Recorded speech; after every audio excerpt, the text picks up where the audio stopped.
It's Nick Diaz's Army, motherfuckers. It's like I said, man, everything, bro, my whole life, man. Like, imagine being locked up for something you didn't do, you know? What? Bro, what are you talking about, man?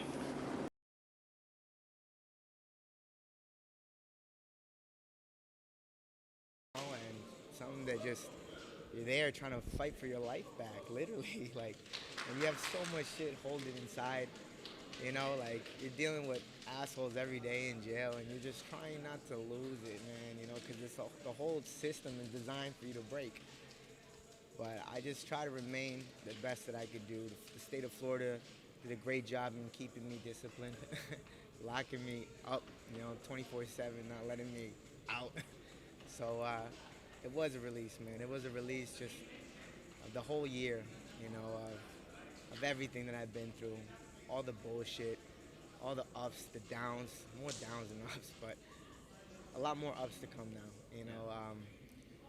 Everything is gone, you know. I can literally close this chapter and begin a new one, my new life, my second chance at life. Okay. I'm happy to revive my career and slowly but surely start getting my life back together how I know that I can get it, you know. Still out on conditional release, so I still gotta beat that. You know, so hopefully, little by little, everything will put itself together. Has your team done anything extra to kind of, you know, just make sure that you're in check and everything's fine, everything's going well for you? Everything is good, man. My team knows the real me. You know, they know who I am. They know what I'm about. You know, all those closest to me, they know the real me, you know, and they know that wasn't me. And it's a whole story to my story. And I'm writing a book, actually. And No. I'm working on it. You know, it's so much to write. And everything that I want to educate the population about is so much to write. So I'd rather just write it down, you know, and it's going to take me a while, but I'm doing my best that I can and to really bring awareness to mental health. It's a very serious thing that needs to be taken seriously. But like I said, man, everything is behind me, and we move forward.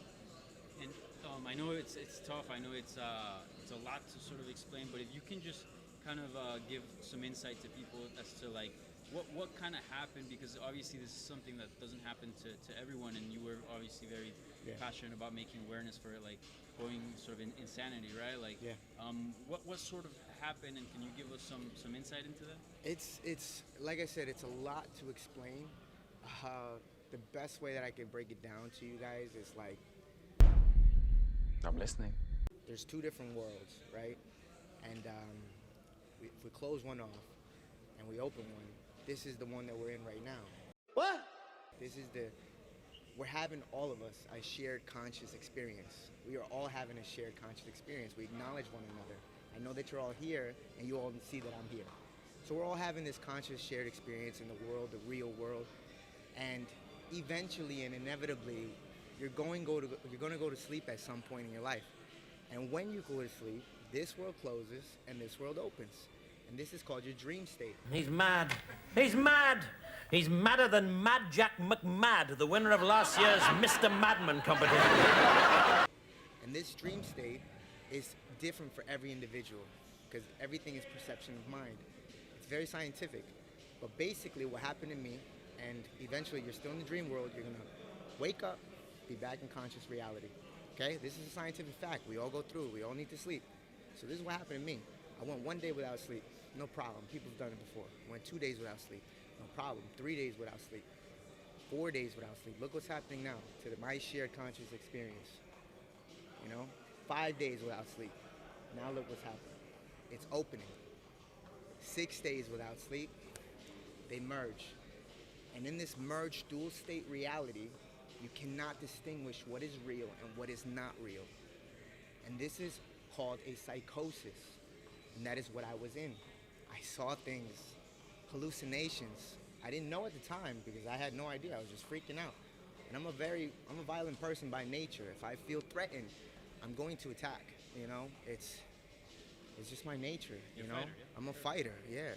And anyway, in the long run, to wrap it all up, eventually, I came out of the psychosis. I beat what was in my head, and I'm here, you know, and I'm grateful to be able to share it with one another, with everybody. And like I said, little by little, I'll be able to explain it more better. 8. That's fucked up.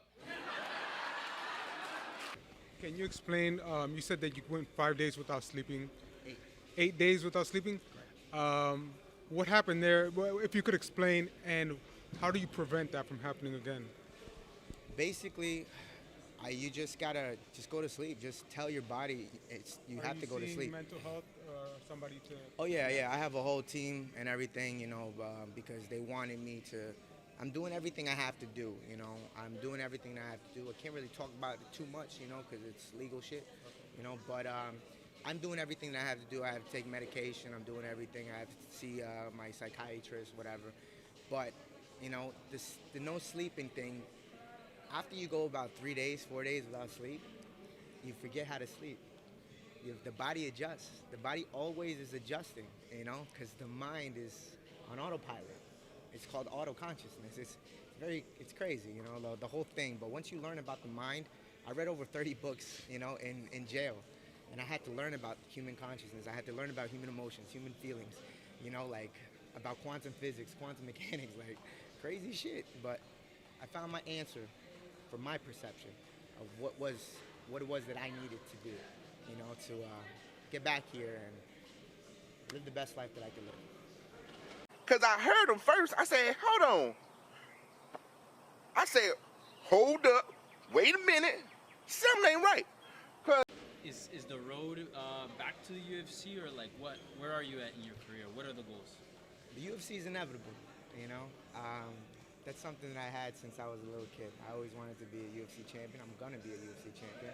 No, you moron. I think it's disgusting. I think it's disgusting. I think he's disgusting, and I never want to see him ever again. He makes me sick. That guy has no business in fights, and I promise you, you're not going to see him again. And lastly, any words you'd like to say out there for anybody struggling with mental health issues or going through something similar that you went through? Yes, just anybody going through anything, understand that it boils down to yourself. There's nobody in this world that can help you. Nobody. Nobody in this world other than you. That's it. You know, like, if you want to dig yourself out of a hole, if you want to understand, it's all in front of your faces. You know, you just got to read the books. You got to go find the information, speak to whoever you have to speak to. But inevitably, you have to do it for yourself.